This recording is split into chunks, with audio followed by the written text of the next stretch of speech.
Hey guys, welcome back to the channel.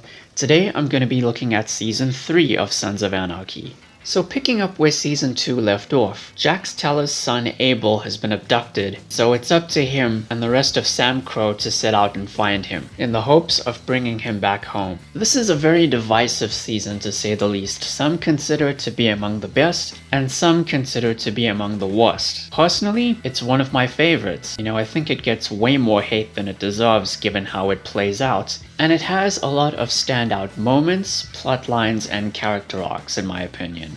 So let's get into it.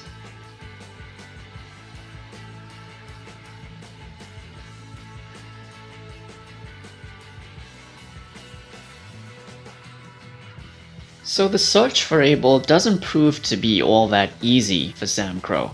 First they have to locate him, then they have to figure out how to get there, and they also have to gather enough manpower just to be on the safe side. There's plenty of great subplots as well, such as Gemma paying a visit to her father after quite some time. Opie and Lila's relationship is working out quite nicely, though they're bound to have their differences every now and then. Agent Stoll plans to make a deal with Jax considering how nosy she's been towards the club over the last 2 seasons. If you hated Margaret Murphy in Season 2, then this season will change your mind about her, as she gets some much needed characterization, and through this you'll understand why she is so resentful of Tara's relationship with Jax. The club's Irish charter, Sam Bell, plays a pivotal role this season, and Chibs, being a former member, gets a bit more characterization as well, especially regarding his personal life. Once the club finally arrives in where they need to be in order to find Abel, there's also some great side characters in that location as well, such as Maureen Ashby, who pretty much adds a whole other layer to the history of the Teller family. One of the villains in this season is Hector Salazar, played by Jose Pablo Cantillo, who you might know from movies such as Crank,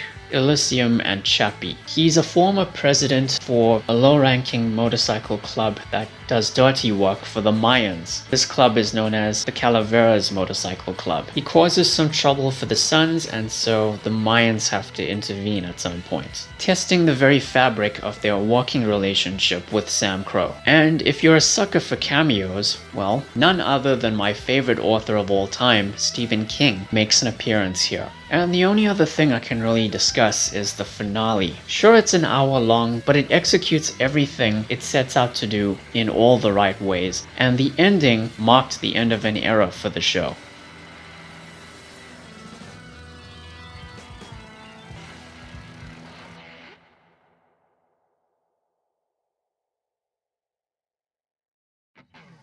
Now the only issue I have with Season 3 is the pacing, specifically in the first half. You see, while it does make sense on paper for things to play out the way it doesn't translate very well to the screen, because I think we can all agree that it took Sam Crow a wee bit too long to get to their intended destination. And once they get there, they spend quite a bit of time there as well, which seemed to bother a lot of people, but not me. I enjoy those episodes. But the first half was still kind of a slog.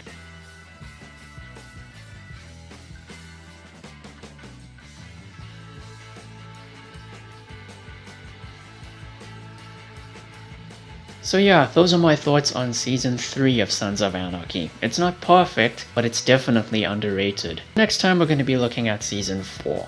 So thank you all for watching, guys. Please be sure to like the video, share it, and subscribe. Ring the bell, take care, and I'll see you soon.